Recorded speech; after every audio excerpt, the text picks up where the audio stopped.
How's it going, everyone? As always, my name is Jimmy Champagne, and this is PSReady, my channel all about PlayStation. It's the first video of 2025 because there is shockingly some PlayStation news to talk about. I'm going to start out with the big one, which is we're getting rumors of a new state of play that's right around the corner, and the source could not be better. Then we're going to talk about how Sony is focusing on live services, but there is a benefit to them doing so. And third, Herman Hulst just gave us the best news since he became CEO of PlayStation. I'm actually really excited about some of the stuff he's been saying. I hope you had a great Christmas. I hope you had a great New Year's Eve and you got to play some video games. I'm still chipping away at Kingdom Come Deliverance. I gave up on the lockdown mode for Need for Speed Unbound because it's full of hackers. There's no anti-cheat in EA games and you can't get all the cars. I wanted the M3, I had it. A guy teleported across the map to me and started sending trucks at me, and he was playing as a cop. So I will never get the M3 GTR in Unbound. I just have to live with it. But let's jump into the first news story here because it is an exciting one. So we actually rounded out the year with some good announcements from Sony. Like, it looked like it was going to be a rough year going into 2024 for first party stuff. Then we got Astro Bot and a bunch of other great games, even from the third party. They showed up as well.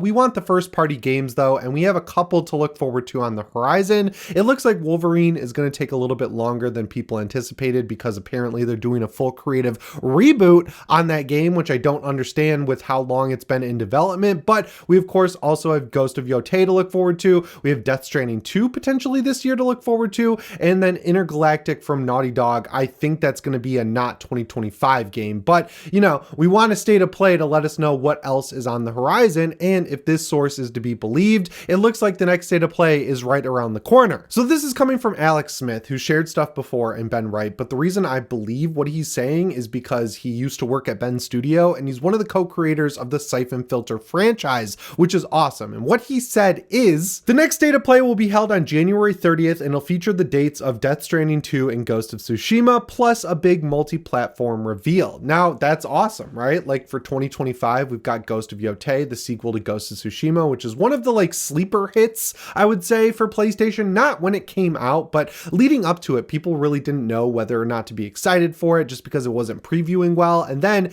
came out, got great reviews. A lot of people would say that the reviews were underrated for it, and it quickly became one of PlayStation's coolest and best-selling games. The sequel is coming out in 2025. Sucker Punch is reliable. They had enough time to work on this. I think the game is going to be cool. So a state of play to show us not only gameplay, but a release date that makes sense. And Death Stranding 2, I think it's farther along than a lot of people like think it is, mainly because, you know, Kojima is kind of nebulous about how he talks about it, but he's been actually playing the game. We've seen full gameplay at the Game Awards trailer last year, so in 2023 or 2 years ago at this point, if you want to get technical with it, and it looked like it was coming along very nicely. All the actors are mocapped in, all the new mechanics are figured out, the new map seems to be working good, so 2025 feels like the good year to release that game. Now, it's going to be a timed exclusive for PlayStation because, like, look at what happened with Death Stranding. It came out on PS4, it got its PS5 director's cut, it came out on PC somewhere in between. The director's cut was day and date, and now it's on Xbox, but PlayStation is fronting a lot of the development cost of this game, so we're going to get at least some timed exclusivity. And unlike with Xbox, where, you know, they get the beta versions of these games and then we get the best version just a few months later, like we're going to with Indiana Jones, Sony traditionally puts out games that are finished, look and run well, so I am excited for Death Stranding 2. Of course, it's a new Kojima game. What's not to be excited about? I need to go back and replay Death Stranding. I can't believe it's as old as it is. I feel like that game just came out, but I guess it's like almost 6 years old now, which is crazy. I'm due for a replay. I want to experience that story again. And yeah, I'm going to check it out. And as for the multi-platform reveal, there's a lot of different ways you could read that. You could read it as PlayStation Xbox. You could read it as PlayStation Switch. You could read it as PlayStation PC. I feel like it's got to be fair games, right? Like, this is the next big live service from Sony. It's a first party game.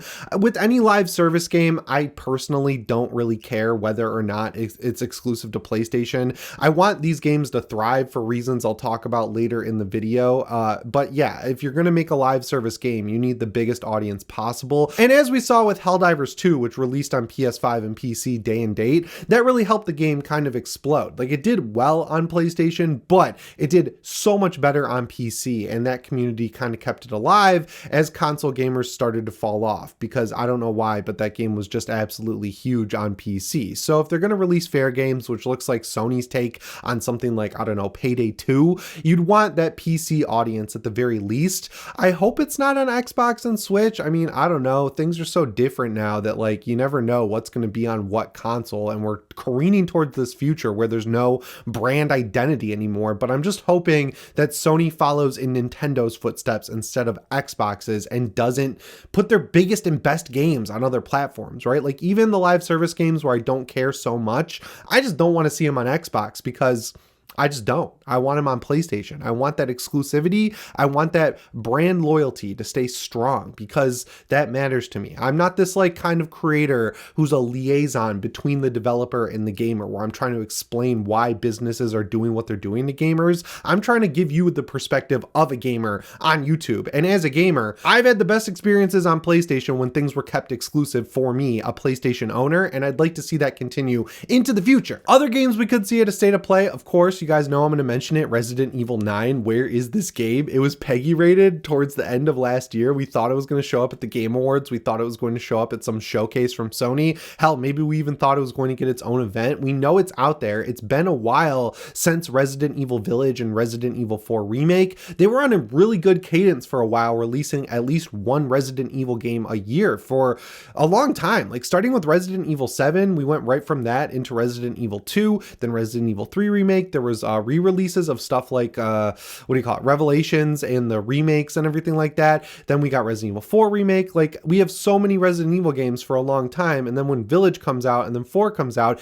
the spigot is turned off. So I'd like to see what's happening with Resident Evil 9, and I'm just hoping that the wait was worth it. I have no reason not to believe in Capcom because they've been so good over the past generation or so, but yeah, I'd like to see some more from Resident Evil 9. Anyway, that brings me to the second segment of the video, which is that Sony, they're going to continue working on live service games. Herman Hulst just did an interview with Famitsu. Video Games Chronicle actually translated it from Japanese back to English because I'm pretty sure he doesn't speak Japanese, and there was some revealing stuff in it. This is going to be a big chunk of text, but it's important to read. He said, the game business is constantly changing due to various factors, including technological advances, new genres, and ways of playing. However, one thing that remains constant is people's desire for great entertainment experiences, and attention to games continues to grow. However, this has also created competition, and like with many companies in the industry, we've had to make changes to our business to solidify a more sustainable operating base. Then he says they're going to continue to focus on developing live service titles along with story-driven single-player titles that our players want. And I kind of see the vision here, right? Like they need to make live service games because if you compare how much a live service game makes in money to what a single-player game makes, I mean, you have generational games like, I don't know, Elden Ring or something that rake in millions and millions, up to billions of dollars. Stuff like GTA 5 or Red Dead Redemption 2. That's like a different level of game that only comes around like once every few years or so at the most. But most of the single player games, they'll sell up to 10 million copies and then they peter off. The sales kick in, they start selling them at a discount. You know, you can get them for 30 or 40 bucks. They make less money. And then eventually people stop buying them or they buy used copies and they become so cheap that it's not really making any money for Sony. And they kind of need to combat that with live service because live service games get content forever, right? Like stuff like Fortnite, Destiny 2, not Apex Legends because EA refuses, I guess, to support that game, which is weird. But, you know, live service games get content drops that keep players engaged and spending money. And as someone who has really fallen off of live service games, like I'm just sick of the treadmill stuff. I felt like after playing Destiny 2 for so long, the way that Bungie dicked around with the community just kind of soured me on the entire experience as a whole. And now when I start other live service games, I can see past the game behind the like walls and see the treadmills and the gears turning, and it just doesn't even really feel like a game to me anymore. It feels like almost a slot machine. So yeah, I've kind of fallen off of the live service thing outside of something like maybe Gran Turismo 7, if you can count that.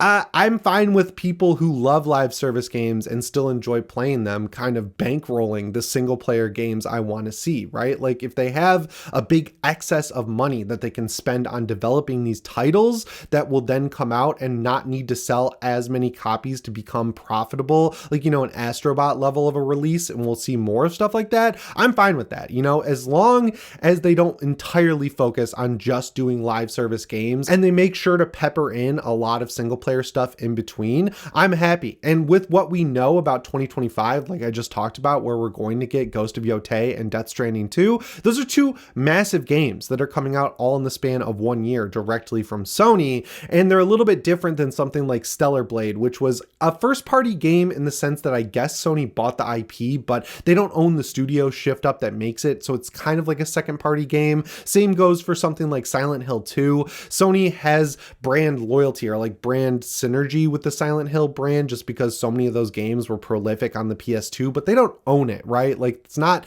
their game. They just paid for timed exclusivity. The stuff that they make, I think, will do just fine if they can kind of funnel in a lot of the extra revenue that they're going to be making on games like Marathon, Destiny 2, Fair Games, if it doesn't flop, and of course Helldivers 2. So like, you got to see the whole cycle playing out here, I guess, right? Like, I'm not trying to talk about it from the sense of, oh, I understand what they're doing because I'm an analyst. I don't, because I don't work there, but like, I can see how it's going to work out, and knowing that the eventual goal is to get more single player games funded through funding them through live service games, I'm fine with them existing. I understand that it's a slippery slope, so we got to see how it plays out, but I'm also the kind of person who likes to wait and see how things shake out before I start complaining about them, because then I'm just making myself mad for no reason, and who wants to do that? But yeah, it's definitely something to like look at and watch, watch them play out, see how many live service games actually make it out, see if they learn from their mistakes with Concord. I mean, there's so many mistakes, you can't really point to just one as to why the game failed. I think,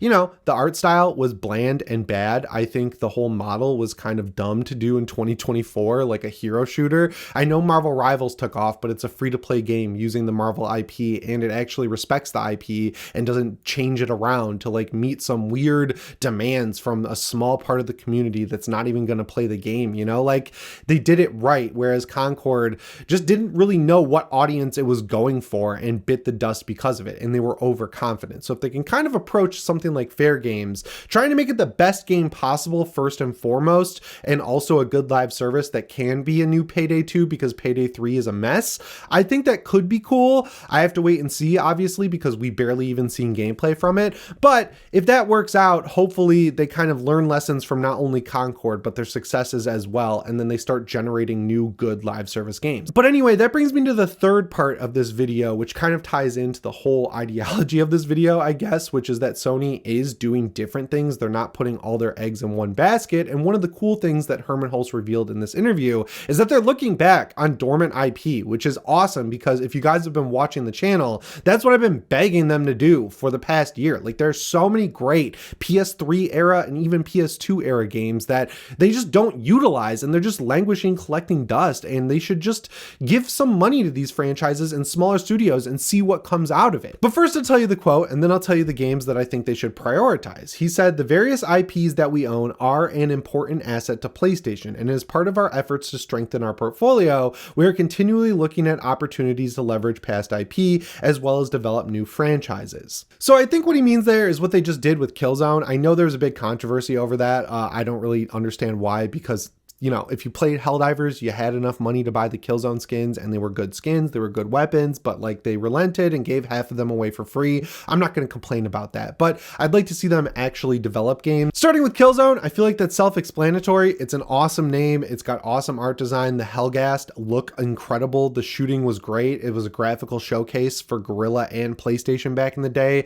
I understand that Guerrilla doesn't want to make it, but there's plenty of other studios out there who I'm sure would. They got to bring back Uncharted, another self-explanatory game. If you didn't grow up during the PS3 generation like I did, I guess you don't really know what you're missing, but it's awesome, man. It's so much better than Tomb Raider. It's insane. It was just such a cool game. Great character with Nathan Drake. I know that they kind of set up a future Uncharted game with Uncharted 4's epilogue, but like, just reboot it, man. You can't beat Nathan Drake. Nolan North is still voice acting. You could still play Nathan Drake. You could take the gameplay from 4, move it all the way back to 1, and then work your way up from there. Just thinking of what you could do, like some of the set pieces in those games with the PS5's power, just seems excellent to me, and there's no reason why there shouldn't be a new Uncharted game almost every 2 years. It's just that good. I'm gonna go out of left field for the next one, Motorstorm. Motorstorm was the game that sold me on the PS3. Back when my mom would go to Target, I would play Motorstorm's demo on the PS3 kiosk over and over again, and the first thing I got with my PS3 was Motorstorm, and then I got Pacific Rift,